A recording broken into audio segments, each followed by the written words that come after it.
very much. Good evening, ladies and gentlemen, and we wish you a very happy Joy of Giving week.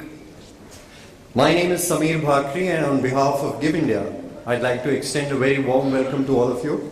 Thank you so much for braving traffic, taking time out for us, and making this an eventful occasion for us.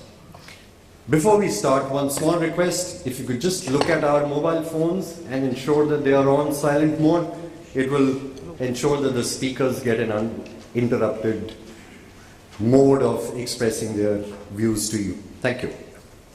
The first Givers Club was founded in 2010 to build a community of donors and to share knowledge and to facilitate giving effectively. Since then, through several initiatives including workshops, field visits, and meetings with you, we have attempted to fulfill this objective and to enable you to make a greater impact on the lives of the underprivileged. As we have engaged with you over the past couple of years to help structure and action your philanthropy, we've realized that donors have varied giving styles that are unique and personal to them. We have accordingly assisted families in taking their first step towards a structured philanthropy, helped build synergies by connecting family foundations and NGOs sharing a common vision, facilitated giving as a family, especially with a couple of our members from Singapore who wanted their children to imbibe giving values, created double the impact by incentivizing NGOs with a matching grant, which enabled them to build a sustainable source of funding year on year. And this is something that has actually created a huge impact and has excited another donor now to carry forward this legacy. Many more of such similar stories of yours and the difference made possible by you are all captured in the philanthropy portraits that are in the kit that's been made available to you. And today, we'd like you to know that we are proud to share with you that all your personal contributions over these years have helped channel nearly 10 crore rupees, impacting over 10,000 lives since the inception of the first Givers Club. Thank you so much, and congratulations to each one of you. Let me take this opportunity to invite Venkat Krishnan, founder and director GiveIndia, to present the welcome address. Venkat.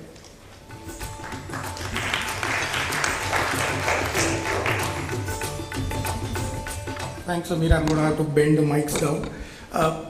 I'm going to just try and keep it very, very short, really. First of all, a big welcome to all of you for coming here.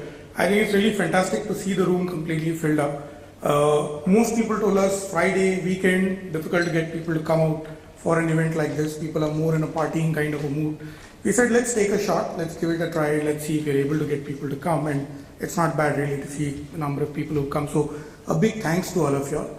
Second, like Hamir mentioned, I think the first Givers Club started in 2010, took a few baby steps in the first year, and we're very happy to see that in the first 1.5 years itself, it was already able to raise and channel about 10 crores from about 35 individual families of you all who've been contributing. The team this year is targeting to get another 10 crores going just in this one financial year. And I think with the rate of growth that they're projecting, hopefully we should see this group expand and do maybe 40-50 crores a year of giving in the next 4 or 5 years time annually. But what is more exciting for us is the baby steps that a lot of people have started taking in terms of engaging with that philanthropy itself. So while most people have started off by cutting out a few checks, Samir gave a few examples and many will be in the portfolio, we're beginning to see people getting engaged a little more, beginning to ask more questions about what's happening with the money, beginning to ask questions like, what more can I do with the same amount of money if I can't stretch my budget more? And partly a large part of today's session is actually focused around that. We have interesting speakers going to talk about issues like advocacy, which have a huge opportunity to leverage your giving. We have people like Ashish who will talk about how they're leveraging their own time along with the money. And I think that's one of the things that today is going to be kind of an important part of the theme. How can you use your time and the skills that you have to leverage what you're doing philanthropically speaking? We also have Ajay Bhai, who's going to talk about healthcare and his experiences there, which I think is one of the most neglected areas in India today. And we're lucky to have Mark here, who's happened to be flying by Bombay, and we were very lucky to get Amit to reach out to him, and he's agreed to come and talk briefly to us. But I would say the most important session today is going to be the dinner. And I would urge all of you to try and stay back for that, because it's only when each of you all start talking to each other, sharing your experiences, saying this is what I have done, this is what has worked for me, or interact with some of the speakers who are going to share their own experiences, saying, okay, how did you manage to do that? Or do you think if I try to do advocacy in this particular cause, will it work? Is it cause specific? Please start talking to each other. That's our only request to you, that the more you talk to each other, the more you engage, the more bang you will get for your philanthropy and the more fun you will get out of the whole experience. So once again, a big welcome to all of you all, and I look forward to giving you all a great experience today. Thank you very much.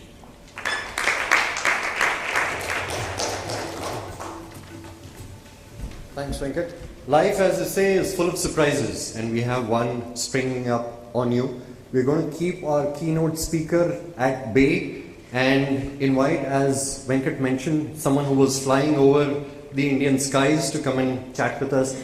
May I now invite Amit Chandra, Board of Directors, GiveIndia, to come and introduce our surprise guest for the day, and which will then be followed by Mr. Piramal's talk. Thank you. Thanks, Samir, and a warm welcome to all of you on behalf of the Board of Directors of GiveIndia. I have great pleasure in introducing my dear friend Mark Schwartz to you. All of us are blessed to be born in good families, and most of us are blessed to have great friends. I have had the triple blessing of also having had some great role models, who have worked closely with to emulate, whether it's Ajay, Nitin, my brother-in-law, who is the Dean of Harvard, and a man who played a key role in his selection, Mark Schwartz, who is here with us today. Mark is an exceptionally talented investment banker. He served as vice chairman of Goldman Sachs for many, many years, has also run the legendary Soros Fund Management. But more than anything else, Mark has been a guy who has not just touched Wall Street with his exceptional talent, but has also touched the social sector and society in a very, very big way.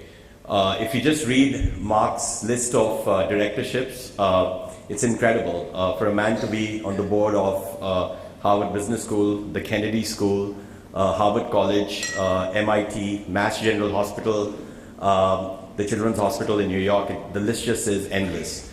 But simply, going well beyond directorships, Mark decided many, many years ago, when the HIV challenge was absolutely at its peak and it was emanating out of South Africa, that he would do something about it.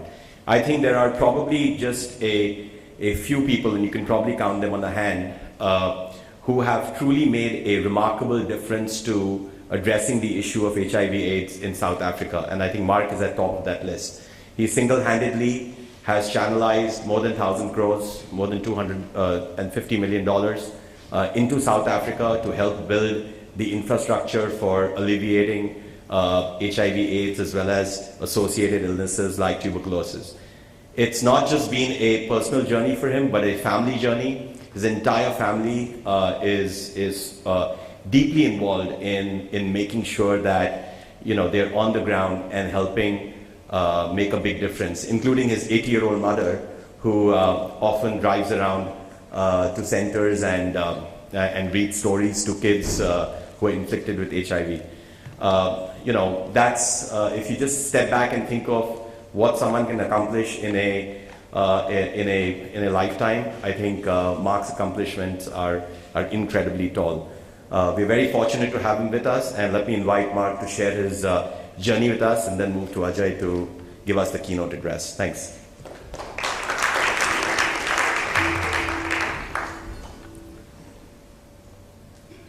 Well, thank you very much.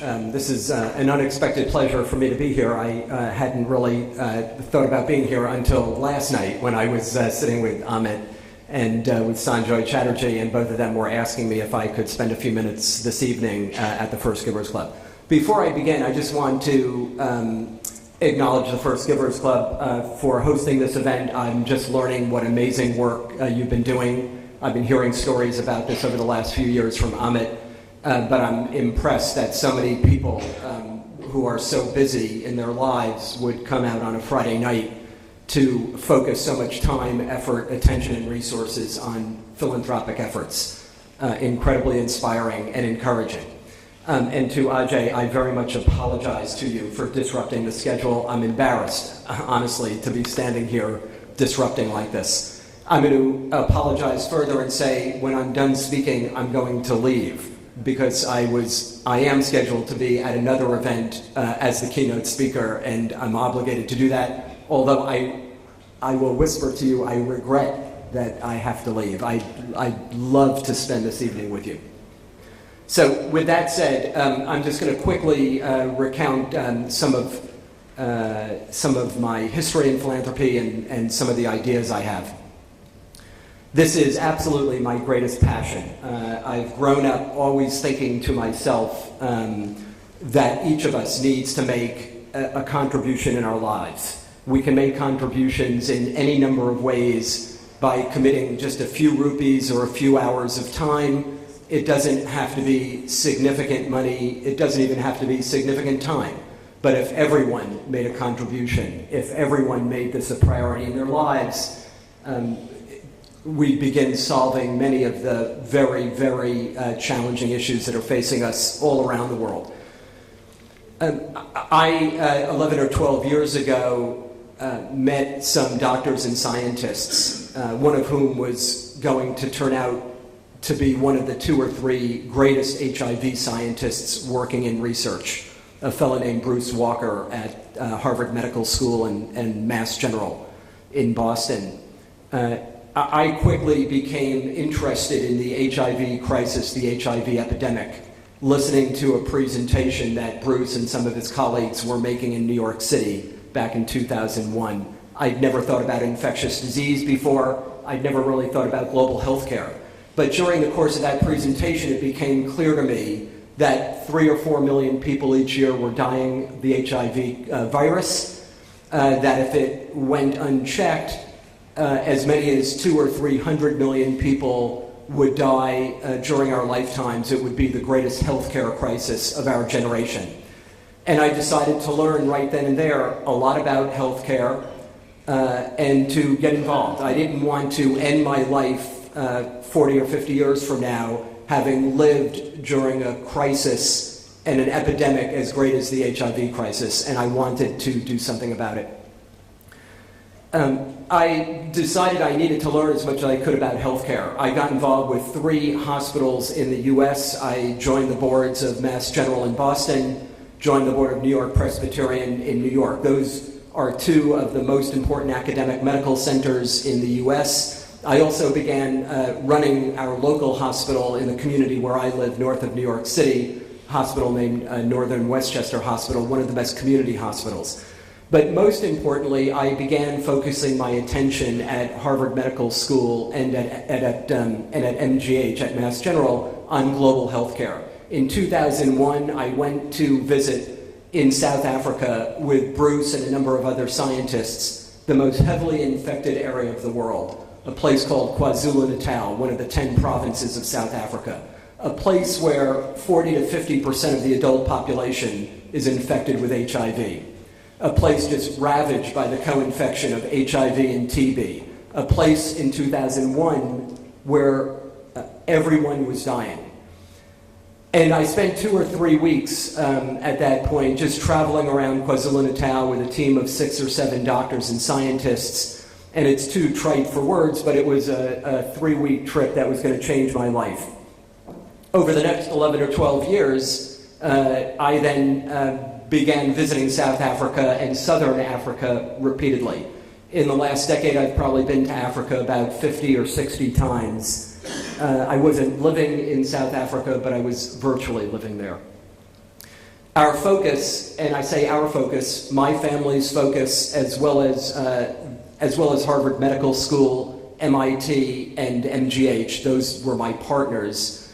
Our focus was on building biomedical research facilities focused on TB and HIV, and our focus was on building hospitals and clinics. That's really what I've been doing now the last 11 or 12 years, all in South Africa, Rwanda, and Uganda. I would say these epidemics are still ravaging. They're under control, but not nearly, they haven't nearly been solved. Ultimately, the best ways to address crises, big healthcare crises like this, are through education and prevention. Today, we've addressed HIV and TB primarily through drugs and drug treatment, and in this case, through antiretroviral drug treatment. But the best treatments, the best solutions are prevention, which is education, and vaccines. So in the last several years, in the last 5 or 6 years, I've become very focused and spending all of my time now at MIT and at Harvard trying to find a vaccine for HIV. I'm not going to describe everything we've done. I'm simply going to say that if we lined up all the viruses in the world across these dinner tables, there would be thousands of viruses. The HIV virus is the most complex. It's a virus that's constantly mutating and therefore can't be isolated long enough to create a vaccine. That's what's made it in the world of healthcare sort of the holy grail. It's the most unsolvable, most difficult problem. But it's the problem I've decided to focus on a lot at Harvard and MIT. I'm going to tell you one very quick story to express some of the interesting ways we've gone about trying to find a vaccine for HIV. Part of the infected community, part of the population that has HIV is a very narrow segment of that population, about 1/3 of 1%, and that group of people are called elite controllers. Elite controllers basically have a natural super immunity to a deadly virus. They have the virus, it's in their bloodstream, it's in their gut, it's in their intestines, and they live perfectly normal lives without taking any medication, without getting any treatment. They have a natural super immunity to a deadly virus that kills 3 and 4 million people a year. The question is, why is that? What is it about the molecular structure of these elite controllers that makes them super immune? They're miracles. So we decided, Bruce Walker, myself, and Bill Gates decided we would try to find 2,000 elite controllers from around the world, bring them to MIT, and have them genetically tested at the Broad Institute. The Broad Institute is it's run by Eric Lander, one of the best computational scientists in the world, one of the best geneticists in the world. And what we did at MIT, at the Broad Institute, was to gene map all 2,000 elite controllers and try to figure out what's different about their molecular structure than all the other millions of people who are infected and dying every year. Well, to make a long story short, we began this analysis, we began this research back in 2006. It actually began with a small, modest gift from Lisa and myself, my wife and myself. No one else would go near this research because, in a sense, it was considered to be difficult research, what I now consider to be venture philanthropy, Ajay. Meaning venture capital, but dedicated to philanthropy, or in this case, biomedical research. Well, over 5 years, from 2006 to 2011, we conducted all this research, gene mapped all 2,000 people, and again, to make this very simple, the human genome contains 3 billion proteins, or nucleotides. Of those 3 billion proteins, we isolated the 5 proteins, 5 out of 3 billion, where the HIV virus turns on or turns off. We didn't discover a vaccine. There won't be a vaccine discovered probably for 20, 30, 40 more years. However, we've galvanized the entire scientific community around the world to focus on these 5 proteins.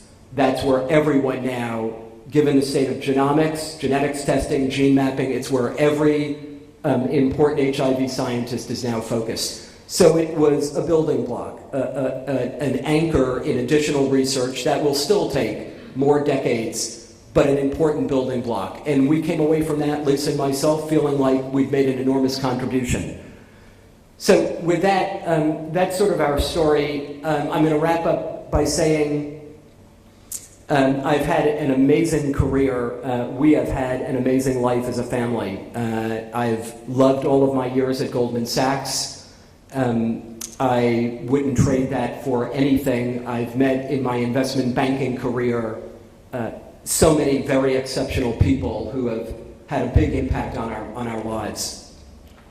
Having said that, without question, the most enriching, rewarding experience of our lives, the greatest learning experience of our lives, the part of our lives where we have met more people who have changed us in every way has been our lives dedicated to philanthropy and especially to biomedical research.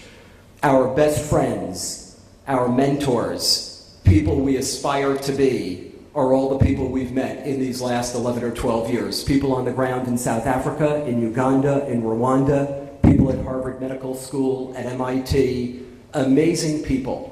And it's made us believe even more strongly to commit our lives to philanthropy, to never be deterred, discouraged, distracted by whatever may seem like an insurmountable challenge. We started out back in 2001 thinking if we could save a single life, this would be worth all of our effort. It'd be worth all of our resources, all of our capital. If we could find and save a single life, we try to save a second life and then a third life. We've never, ever been discouraged by the difficulty and challenge and almost the intractability of these epidemics, these global healthcare crises. For us, it's been an absolute life-changing experience. And I know I'm talking to a group of people tonight who all of you will feel that same way in your own lives. So with that, I want to thank you so much for including us tonight. I'm incredibly proud to be here. I'm now living, by the way, in Beijing, but I will be here in India frequently. India is a home to us, and I feel at home with you tonight, even though I know probably only 10% of you. I'd love to be included and involved in the future. I'd love to be embedded in this community, and mostly, Lisa and I would love to change the world, and I know we're speaking to a group tonight. It's our commonality. I know I'm speaking to a group tonight that also wants to change the world. Thank you so much. Thank you for including me. I apologize that I'm leaving, and I hope you'll include me in your next session. Amit, thank you. Ajay, I'm going to turn it over to you. Thank you so much.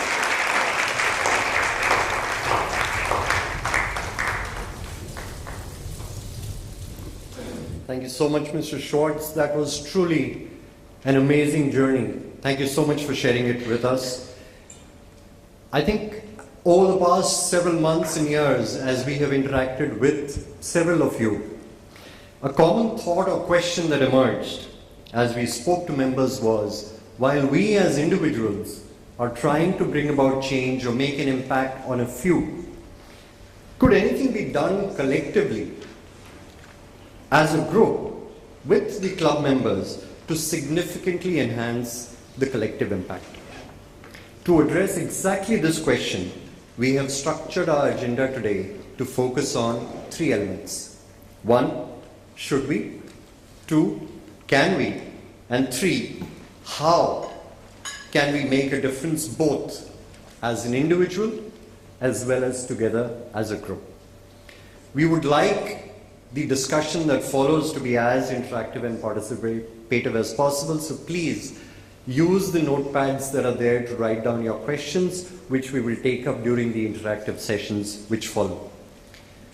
Now, the big event. To share with us his philanthropic journey and learnings, we have the honor of having with us today our chief guest and keynote speaker, Mr. Ajay Piramal, Chairman, Piramal Group. Mr. Piramal is an exceptional entrepreneur and innovator and has enabled the Piramal Group to evolve from a textile-centric business to a $2 billion conglomerate with diversified business interests across pharmaceuticals, packaging, financial services, and real estate. A one-time horse riding champion, he draws inspiration from the Bhagavad Gita. Mr. Piramal has, through the Piramal Foundation, dedicated himself towards democratizing healthcare, increasing skill building and education, empowerment of women, and the development of youth. Among others, he also serves on the board of two of India's most important non-profits, Pratham and the ISKCON Food Relief Foundation. Mr. Piramal, through his talk today, will share his personal journey to address the key questions in our minds. Whether we can make a difference, whether we should make a difference, and most important, how can we make a difference? Ladies and gentlemen, please join me in welcoming our chief guest for this evening, Mr. Ajay Piramal.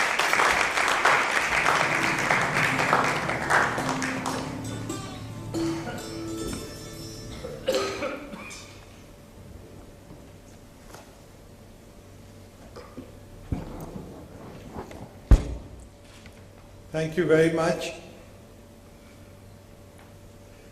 First of all, let me congratulate all of you. The first Givers Club was a great initiative started by GiveIndia, and I'm glad that it is gaining momentum. I remember I was there at the first meeting that you had in 2010. I'm very happy to be here again. I'm told to make it as personal as possible, this talk, so let me try and do that. The first question comes, why do we need to give? Should we give? That was what I was asked to say. We call ourselves a developing country. Some say that we are very far ahead of a pretty developed country in many ways. But if you look at all the social indices, I think we are far behind in any sphere you take. Take in healthcare, modern medicine even now touches only 40% of India's population, and yet we say that we are one of the leading manufacturers of drugs in the world. Look at education. Only 17% of the children go into secondary school. Though we have 98% now, which is also a good thing, of people enrolling into schools, by the time there is so much of dropout that only 17% complete secondary school. Look at the quality of education that we are giving. A survey which is done by an institution which I am associated with, Pratham. Pratham does an annual survey of the status of education in India called ASAR. And in this we found that children who were in class 5 read as if they were in only class 2. Last year, India took part in this survey of global education standards called PISA. And I'm sorry to report that amongst all the nations, including Afghanistan and all, India chose two of our best states, Himachal and Tamil Nadu, which we call are the best states. And we were ranked, I think, second last or third last or something. And they also told us that if this same rate continues, then next year onwards, we'll have to create a new standard for only India. So that is the status. I mean, you call yourselves, we call ourselves, very educated IITs, IIMs, but where is the mass? So in every sector, I mean, you talk about infant mortality, wherever it is, we are far lagging behind. In the last 20 years, I was reading a statistic, and I'm not very sure, but it says that these have been the years of huge prosperity. People like Amit and all the investment bankers have created huge wealth. But if you look at it, this GDP growth in the last 20 years, the benefit has only gone to the top 2% of population in the world. And I think it must be similar in India. I don't have statistics for India. But just shows that some of us have made a lot of wealth. I think if you would see that most of the people in this room would probably be better than what their fathers or the generation before that. But yet you find there are so many others who are deprived.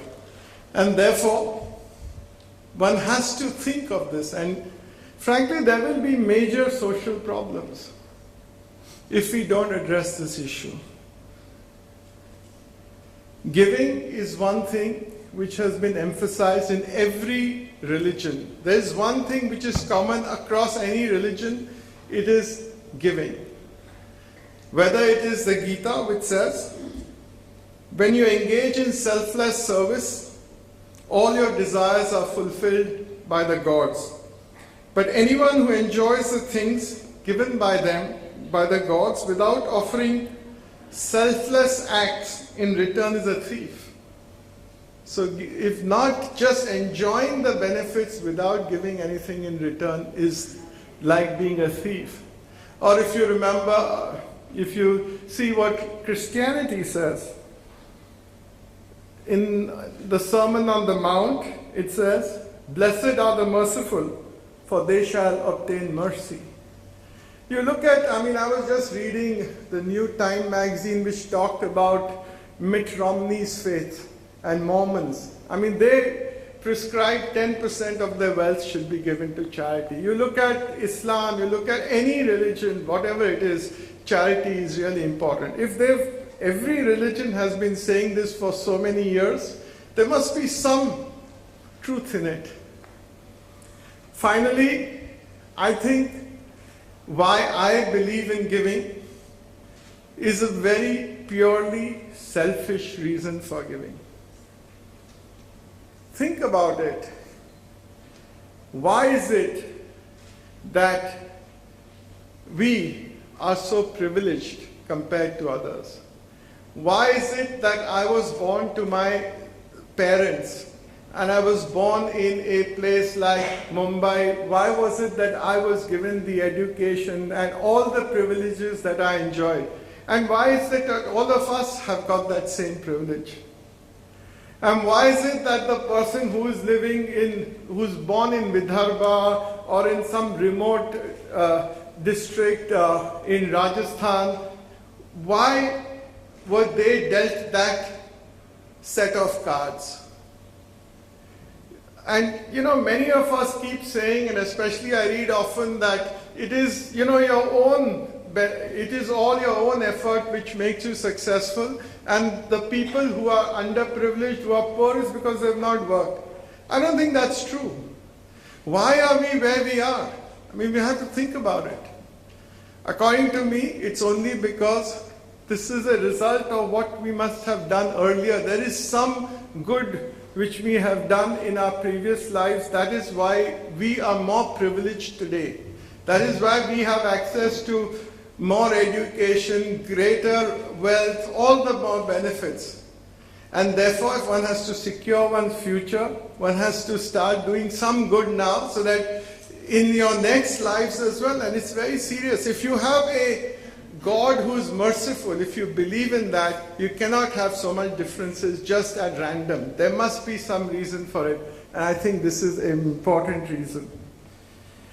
I think also that once you give, and I think Mark referred to the same thing, you do become a better individual, a better person on as yourself. You will, at least I have found that once I have been involved with philanthropy, I've become a person which has more love, more compassion, more understanding, and is grateful for whatever things we've done. And I think I've become a better person. I also feel that this is a good example to the next generation. We can talk about values to our children, and we can talk about everything, but we have to set examples, and I think this is an example. I'm glad my son Anand is here, so hopefully when he hears me, he'll go home and question and see whether what I'm saying is real. But if he feels it's real, I think it has already made an impact on him, I know that. And finally, I think it is really, if one gives, it is the joy of giving. When you're talking of this week, the joy of giving is something which at least I've experienced more than any other joy. I can say without exaggeration that the time that I spend with all the philanthropic activities we are involved in, it gives me greater satisfaction than getting any large deal or whatever it does. So the question comes, how can you get a joy in giving? And let me share with you again my personal experience. Why is it that I get this joy? So for me, if you can get involved in something which really touches your heart, which you can be passionate about, I think that is very important. Any cause, it doesn't matter, because in our country there are hundreds of thousands of causes that one can get involved in and can make a difference. But what is important is what really touches your heart, what you can connect with. If you can do that, I think your involvement is more, and at least I've found that it just enhances your interest in it and the joy in it. For that also, again, very important I've found is that whatever NGO or whatever activity you do, you have to find the right person or the right group of people who are behind that.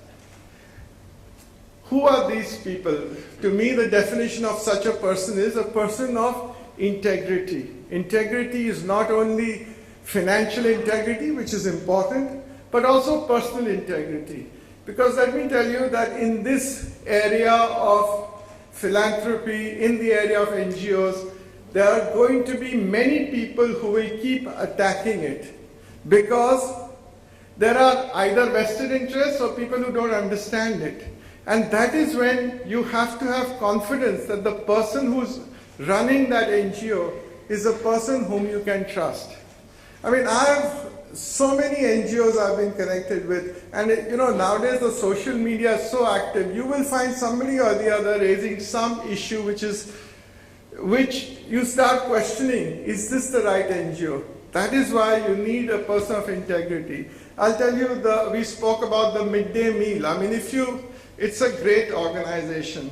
The midday meal, which is run by ISKCON, now provides I think 800,000 meals per day to children in school. It is so good that now the Mumbai Municipal Corporation wants to give the entire city's meals only to them and leave out all the others. But yet if you go on the net, you'll find that there will be some allegation or the other about them. So therefore it's important, I think, to select the right person. That person has to have integrity, the person has to have passion. And the other thing that I really believe in, integrity, passion, a person must also be highly competent. You have to have the best in class person.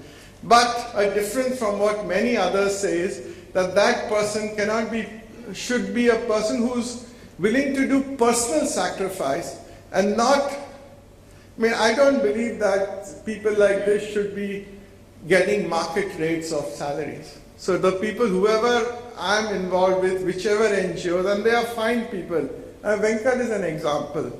Or look at Madhav Chauhan, who started Pratham. Or look at Aditya Natraj, who runs our Foundation for Educational Leadership. All these are very highly competent people. They could have jobs in the best organizations. All of them have left best jobs and come. All of them, I believe, could get salaries at least 5 times of what they are getting. But that's important. You need people who are willing to work because they believe in the cause, not because they want to get compensated. And that's why I have major differences when sometimes consultants come and tell you have to pay your people market rates. I don't believe in that. So that to me is a strong thing. The other thing, to really get joy in giving is to get personally involved. It is not only the money that you give. If you give time, if you meet with people, if you experience what is going through the benefactors, you will feel much better.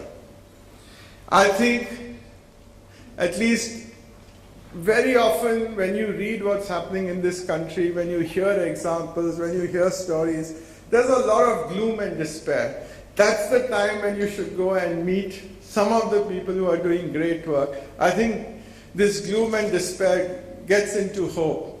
We run a fellowship where we get, now this year we have more than 200 graduates or postgraduates who we ask them to spend 2 years of their lives in doing something which will improve the nation. And you will be surprised at the quality of people that you can attract. And they are getting a stipend only of 14,000 rupees a month. But these are some of the finest graduates. And you see them and their enthusiasm, their passion, and that's what I think is the future for India. So when you see what you read, whether it's in politics, whether it's in the corporate world on one side, and you see what's happening with these people, that's what gives, to me at least, hope. And therefore there is a great joy in giving. And I just want you to read, I want to read out to you a quote which Swami Vivekananda said several years ago. And he said, "Do not stand on a high pedestal and take 5 cents in your hand and say, 'Here, my poor man,' but be grateful that the poor man is there. So by making a gift to him, you are able to help yourself. It's not the receiver that is blessed, but it is the giver. It's not the receiver that is blessed, but it is the giver. Be thankful that you are allowed to exercise your power of, your power of benevolence and mercy in the world, and thus become pure and perfect." And therefore this is, I think, as strong a reason as anything for a person to give and to have joy in that giving. What is the role of NGOs? I think one of the big roles of an NGO is to do innovation in the delivery of the service. The problems that India has are unique to our country, and there is no solution that you can get from following the best practices of anywhere else in the world. And our solutions are unique and our problems are huge. And this is where an NGO can play a role, to find unique ways of getting answers. In a country like India, the scale is just enormous. And therefore, a government cannot do innovation. By definition, innovation means that there will be mistakes. By definition, innovation means that it is trial and error, it takes time. If a government organization was to do it, there would be 100 audit reports and 20 reasons why it should be killed. And that is why you need an NGO. So this NGO we have, which is looking at training headmasters, school headmasters. Today in India, or actually everywhere in the world, there's no specialized training given to a headmaster. The way a person becomes a headmaster in a school is by sheer seniority. Can you imagine that happening in your organization? Just by sheer seniority. So probably the clerk in your organization would be the head by now. This is what happens in our schools. So how do we change that? How do we train these people who have already become headmasters? That's something that we are trying to do. Or look at what Pratham did. How do you see that 30 million children can get can learn to read in 6 weeks. That is innovation. That is the Read India program. And that is what only NGOs should do. So they have a great role to play as setting the new benchmarks for learning or for really delivering services. I think NGOs in India also play an important role to see that the funds that the government has are utilized and channeled in the big way. Actually today, in a lot of social sector, the government's funding is quite large. But it's just that it's not channeled well. Whether it's in education, the midday meal, for instance, which I spoke about, is supposed to be fully funded by the government, but yet there's a lot of leakage. That's why institutions have to come up to see that these funds are utilized. I do believe that to make large-scale change in India, NGOs have to work with government. The problems in this country are so huge. Nobody else, not the biggest, all the corporate houses put together do not have enough funding to do it unless it's done with government. Therefore, all the NGOs that we are associated, which I am associated with, try and see that we work with government to make huge impact. This is a little controversial. I believe that in India, we need solutions which can be given to masses. Quality is important, but it's not that you have to be in the topmost quality. I think if we can deliver good service to a large amount of people, that is what's important. So I'll take the example of, and I'm contrasting it only as two different styles. I'm not being critical of one or the other. Take the example of Pratham. Pratham deals with now 33 million children every year. We try and do the Read India campaign for 33 million children a year.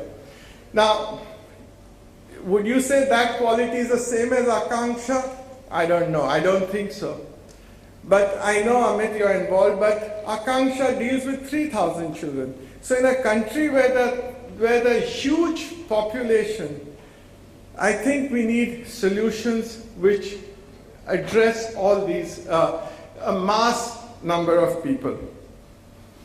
Then the question comes of measurement. A lot of people ask, you should measure what impact it is. I think I take a much more relaxed view of this. One must measure, but one has to take time for it to measure. To measure any social change, it takes lots of years. So it's very easy to criticize and say that it's making no difference. I think it is for us to judge if you find that the quality of people who are doing the work is good, if they are sincere, if you can see even small improvements, I think I would back that. Because that is how you can create change. What is the role of leaders like you in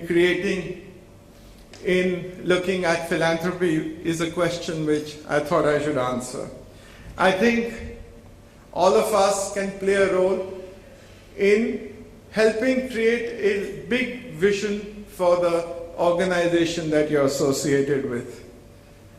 One of this is also that these organizations, most of them are really with people who are just passionate, but do not have the structure, do not have the planning, the processes, systems. I think we can add to that. We can add to fundraising. Most of the NGOs that I've connected with, large or small, always lack funds because the problems in this country are just too huge. So how can we raise funds? How can we make awareness? Because if people are aware, they would do it. How can we build an organization? Succession planning. These are some of the issues that I think all of us, if we are involved in them, could help. Finally, I want to just end on one note of what are the modes of giving. I thought this would be, at least I find that quite interesting, so I thought I'll share that with you. So there are 4 modes of giving as is written in the Shastras. The first mode is a mode of giving in the mode of ignorance, or tamas, tamasic mode of giving. That is, when you give money to somebody who doesn't deserve it or who misutilizes it.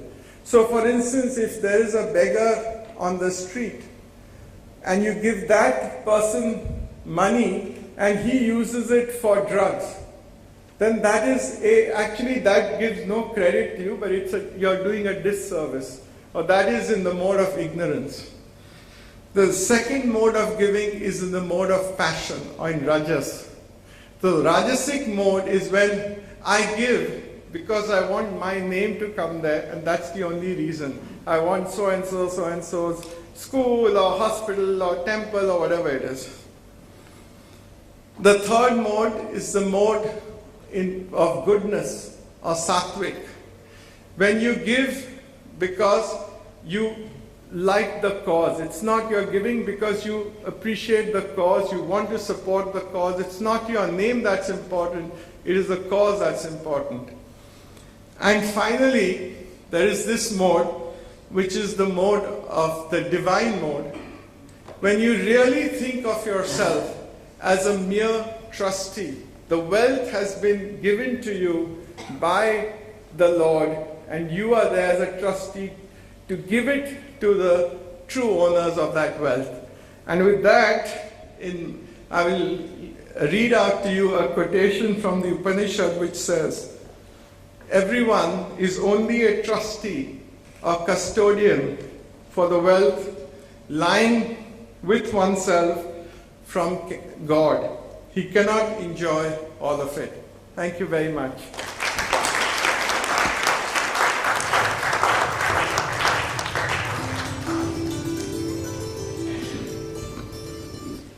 Thank you so much, Mr. Piramal. I think all of us in the audience were spellbound with all that you had to share. I think these are immensely profound insights as well as personal learnings that you've shared with us, and I'm sure we'd be able to utilize them as we start looking within ourselves and trying to answer these same questions that you have posed. Why are we where we are today? Why is it that we should give? And I think you've given us reasons which will appeal not just to Amit as an investment banker, but to all of us in investing in our future lives. And most important, I think, is to experience the joy of giving besides becoming role models for the future generations. Thank you so much, sir. Thank you for taking time out. Thank you for being with us this entire evening. We hope to gain from your insights even more during the interactive session. Thank you. I would now like to call upon Mr. Mahesh Krishnamurthy, one of First Givers members, a partner at one of the leading PE firms, and a passionate and avid supporter of the cause of advocacy, to come up on stage to invite our next speakers. Mahesh, thank you. It's a great pleasure to be here, and the real bonus is to invite Shankar Singh and Soumya Kidambi. And it's a bonus because I've heard of MKSS for so many years. In fact, about 5 years ago, I had asked about a dozen of my friends to suggest some organizations to get involved. And about 6 of them said MKSS is something you should look at. And for a completely blind, unprompted request, I mean, that's an incredible vote of recognition, if you will. Let me give you a little bit of background about Mr. Shankar Singh. He's a founding member of MKSS along with Aruna Roy and Nikhil Dey. He's acknowledged to be one of India's leading figures in theatre. He's combined over 2 decades of activism with the power of communication through street theatre, puppetry, song and drama to strengthen the voice of poor. What MKSS has done from the grassroots level, I mean, typically a lot of advocacy starts top down. Somebody has an idea and tries to implement it. This is a case where advocacy came bottoms up from understanding what the real need was, and it actually reflected on something which Mr. Piramal said, which is to be effective in this country, if you can either work with the government or monitor what the government is doing in a productive way, that can be very valuable. Soumya Kidambi holds a master's degree in social work from Tata Institute of Social Sciences. She went in 1998 to spend about 3 months with MKSS to learn what they were doing, and that 3 months extended to 96 months. So it's interesting mathematics. But now she's taking some of the learnings from MKSS to Andhra Pradesh to do a similar Jansunvai model of really checking what's happening in the Narega program. Mr. Singh and Ms. Kidambi, please. That in my work in Andhra Pradesh, I miss all their presence in my life. But they have been sources of great inspiration for me. What I do today in Andhra Pradesh with the government of Andhra Pradesh in terms of social audits is completely and totally because of what I learned in the MKSS. Just to put it in a perspective that I think a lot of you would understand, I studied in an institute called the Tata Institute of Social Sciences, where the thrust used to be on trying to understand poverty, trying to understand what you could do to improve people's lives, what social activism was all about, what social work was all about. And I think in the 2 years that I spent in this, I called it more of a paid holiday because I was staying in Bombay, in Deonar, we could do anything that we wanted. But what I really learned about social work and what I really learned about activism came from once I started living with the MKSS in Rajasthan, once I started working with them. Because truly, they're a group of people who most people would think are very ordinary, but have done extraordinary work. To be able to live and work in minimum wages, live and work with the ideals that they talk about. I mean, it's easy to start an NGO, have a big campus, live there in an isolated village with this huge campus which is so cut off from reality of what people live like. But if any of you was to go to see Devdungri, which is where we have our home, it's a small hut in a hamlet. The hut actually belongs to Shankarji's sister who allowed us to stay there. And we live with the people like the people live. I mean, there is no difference between how they live and how we live. And I think that is very important because if you are going to work with people, you cannot have two standards. You cannot say, I will live a very different life, but I'll tell you how you need to improve your life or how you need to, do things to improve your life. You really, really need to understand them and where they come from. I'll stop here. I think Shankarji would be much better off in telling you about the whole journey of the MKSS, and I will come back later to tell you what I learned and what I've taken back to the state of Andhra Pradesh and what work we are doing with the government. आप हिंदी में बोलेंगे? Shankarji would speak in Hindi. How many of you would have a problem understanding? So he can go ahead, yeah.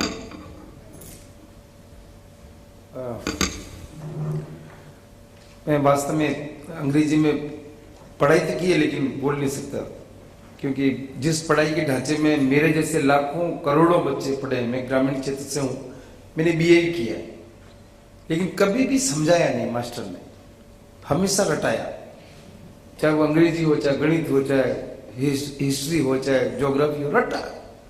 आज भी वही कर, आज भी हम शिक्षा की जो बात कर रहे हैं कि इतने परसेंट पढ़ लेंगे, इतने परसेंट आ जाएंगे, आज भी रटाते हैं, समझाते ही नहीं है कि इस किताब में क्या लिखा हुआ है। मेरी पूरी पढ़ाई स्कूल छोड़ने के बाद चालू है।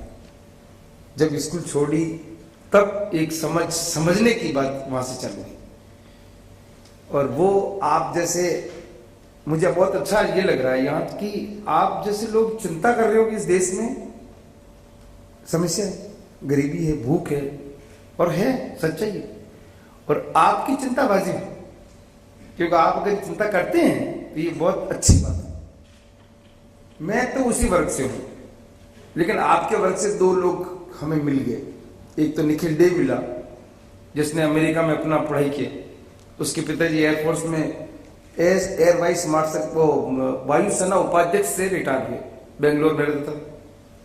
एक अरुणा रॉय मिली जो आईएएस की बड़ी नौकरी, अपना उसमें नौकरी थी और उसको छोड़ा। उसके मन में क्या था उस समय, उसको लगा कि कहीं जाके काम करना चाहिए। ये दो लोग मिले, तीसरी सौम्या मिली यहाँ से, जो ये सारे खाते पीते करते हैं, इनके कोई कमी नहीं है, चारों तरफ से सुरक्षित है। ये जब हमारे यहाँ गांव में आए तो पहला काम क्या करें, क्या कहां से चालू करें। तो कहा कि पहले तो गांव में रहें और वैसे ही रहें जैसे गांव के लोग रहते हैं, ताकि एक बराबरी का रिश्ता बनेगा। तो हम उस झोंपड़ी में जाकर रहने लगे। आज भी वो झोंपड़ी है और वैसी ही है झोंपड़ी, हम लोग वहां रहने लगे। गांव के लोग